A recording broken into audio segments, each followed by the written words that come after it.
you use it in a sentence. There's the smile-drenched, "Yeah, gonna have a nice relaxing weekend, just me and the family," versus the clenched-jawed, "Ugh, I got the whole family coming in for a week, it's gonna be brutal." Same word, and in this case, same family, but very different meaning.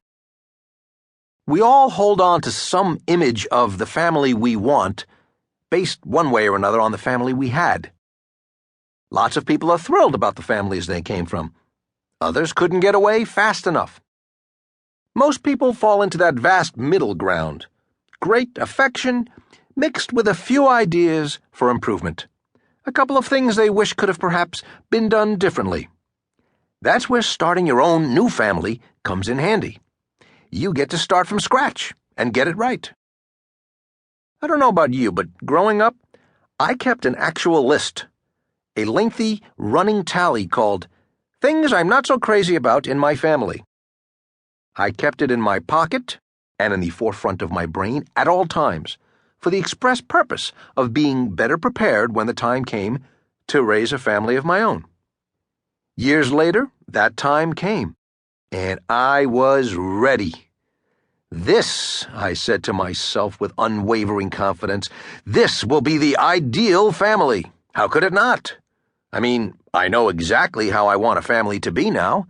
I've married a woman with a perfectly compatible blueprint in mind. We're equally determined to get everything right. Yes, sirree, this is gonna be it. There's such promise at the beginning, isn't there? Well, as with any attempt to start society over from scratch, it doesn't always work out as planned. You pick the perfect deserted island, you bring in fresh, pristine people, you set it up just so, and before you know it, the constituents of the new world are squabbling and shoving their way through their overcrowded, polluted, crime-ridden paradise exactly like last time. It's just the way it goes. With building a family, what remains unknown is specifically how you're going to fall short of your goals.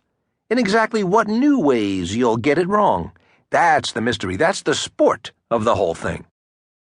Sometimes it's simply that the paradigms have shifted. My children and I grew up in different millennia, in different parts of the country at different points in history. So many variables have changed. As a kid, I grew up with a mom and dad, 3 sisters, no dog, though that's all I really wanted, and periodically some fish. As a grown-up, I have a wife, 2 boys, a dog, and no fish. So the rules are necessarily different. Boys, for example, play differently. They fight differently. They certainly smell different. So what I've brought with me from my original family does not necessarily apply to this new family. I grew up on the East Coast. My children are growing up in Southern California. They don't have to take a jacket every day. It's 75 degrees out. But I'm still thinking of the wrong childhood. On this day in October in my childhood, it would have been cold out. Here it's not. But I haven't adjusted properly. I continue to run after them in the streets with sweatshirts, yelling, "Do you not see what month it is?" The psychological damage to my children has not yet been fully assessed. Sometimes it's something new that takes you down, something you couldn't have known about. It turns out, for example, I have underestimated the significance of video game playing skills. I've never had any particular dexterity with my opposing thumbs, or hand-eye coordination, or, for that matter, any real interest.